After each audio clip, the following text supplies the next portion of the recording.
There comes a moment in every man's life when the silence from her end becomes deafening. No explanation, no goodbye, just absence. One day, she is in your world, laughing, talking, perhaps even making you believe there is something real between you.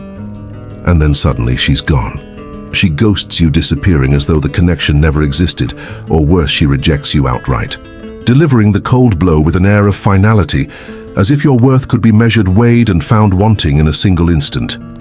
And in that moment, when reality begins to settle into your bones, your mind becomes its own enemy. Questions flood in like an unstoppable tide. What did I do wrong? Was I not enough? Did she already replace me with someone better? The truth, however, is rarely so simple. Her pulling away is not always about you. In many cases, it is a performance, a subtle but calculated play for power. It is the quiet theater of control, where she feeds her ego not by what she gives, but by what she withholds.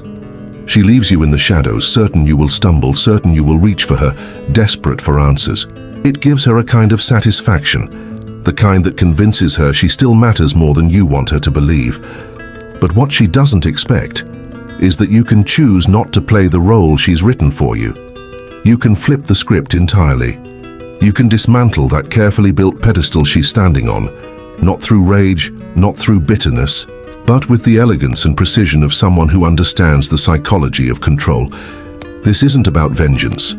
It's not about causing pain for the sake of pain. It's about restoring balance. It's about reminding her, and more importantly, reminding yourself that pride unchecked is fragile. And sometimes the most powerful way to reclaim your dignity is not by striking back, but by refusing to strike at all. The first step in this reclaiming of power is the art of no reaction. In the raw heat of rejection, when emotions are fresh and the sting is sharp, the urge to act is almost unbearable. You want to send the message that S been burning in your chest since the moment she disappeared. A message laced with frustration, with pain, with all the things you wish you could make her feel in return. You want to look her in the eyes so she can see the storm she's caused. You want to post something on social media, a carefully crafted image or caption that screams, "I'm fine without you," though deep down, you know you're trying to convince yourself just as much as anyone else. But here lies the trap. Every reaction is a gift. Every emotional display, every pointed remark, every digital breadcrumb you leave is a serving of validation, plated up and handed to her with a bow. And make no mistake, if she is the type to thrive on ego, she will feed on that validation greedily.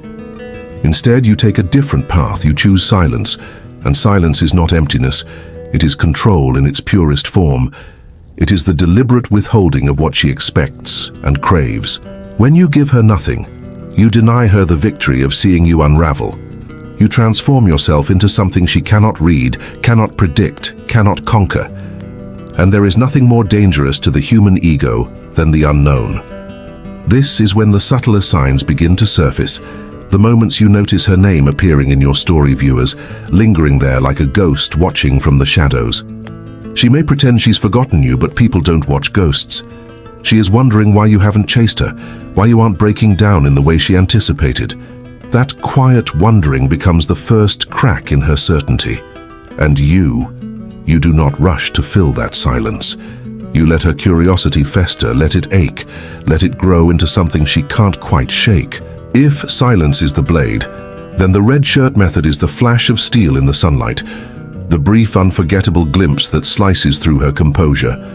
This method is not about confrontation, it is about contrast. You don't go out of your way to reach her, but you allow her to see you differently. Maybe it's a photograph, not staged for her benefit, but radiating a version of you she hasn't seen before. You're wearing something sharp, bold, maybe even red, the color of passion, of power, of danger.